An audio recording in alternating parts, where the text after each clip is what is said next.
অম্বুবাচী পড়ে গেছে, ওনারা সবাই জানেন 2:57 পড়ে গেছে, দেখি 3টে বাজে, এখন 3:10, অম্বুবাচী পড়ে গেছে। কামরূপ কামাখ্যা একমাত্র মায়ের মন্দিরটাতে, ওখানে যারা পুজো করেন মায়ের, তারা কিন্তু লাল কাপড় দিয়ে মাকে ঢেকে রাখেন, আবার 4 দিন পরে মায়ের কাপড়টা সরিয়ে দিয়ে আবার পুজো করে। তো ঠিক আছে, কামরূপ কামাখ্যার মায়ের জন্য তো আমাদের সবাই মা। তবে দেখবেন দক্ষিণেশ্বর তারাপীঠ মায়ের দরজা খোলা থাকে।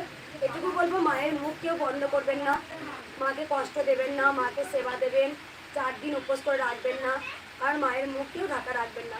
আমি মাকে যেমন পুজো করি তেমন পুজো করবো, কারণ আমি আগেও বলেছি আমি আমার মতো পুজো করতে ভালোবাসি। মা আমাকে যেমন বলাবে আমি তেমন বলবো, মা আমাকে যেমন করাবে আমি তেমনটাই করবো। একদম মঙ্গলা মা মঙ্গলা মায়ের মতো। এই জন্যই মঙ্গলা মাকে আমার এত ভালো লাগে। আমিও চেয়েছিলাম আজকের দিনে মায়ের মন্দির যেন খোলা থাকে, মায়ের মুখ যেন ঢাকা না থাকে। আমরাও তো মেয়ে, আমরাও কি প্রত্যেক মাসে মুখ ঢেকে রাখি, দরজা বন্ধ করে ঘরে বসে থাকি? তাহলে ঈশ্বরের বেলায় কেন এই নিয়ম চালু হয়েছে জানি না, তবে সবই মানুষের সৃষ্টি। তাই মঙ্গলা মাকে আমি সম্পূর্ণ সমর্থন করি, কারণ উনিও মানুষ।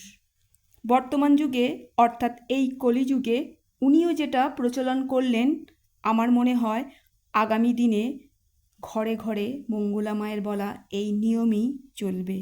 জয় কৃষ্ণ কালী মায়ের জয়, জয় সোনা মায়ের জয়, জয় মঙ্গলা মায়ের জয়।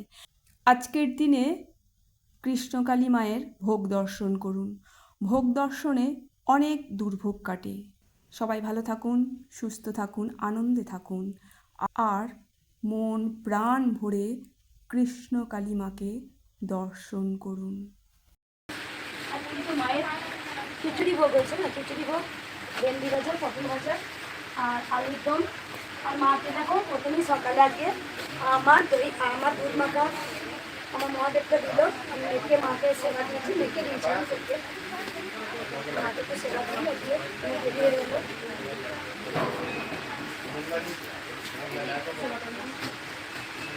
আজকে খিচুড়ি হয়েছে, ভক্তদের খিচুড়ি বিতরণ করা হচ্ছে, অনেক যত খিচুড়ি হয়েছে ভক্তদের বিতরণ করা হয়েছে।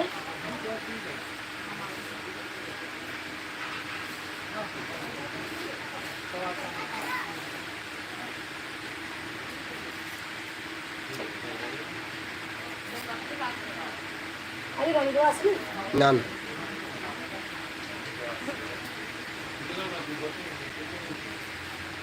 মায়ের না, কালকে দিদা বলছে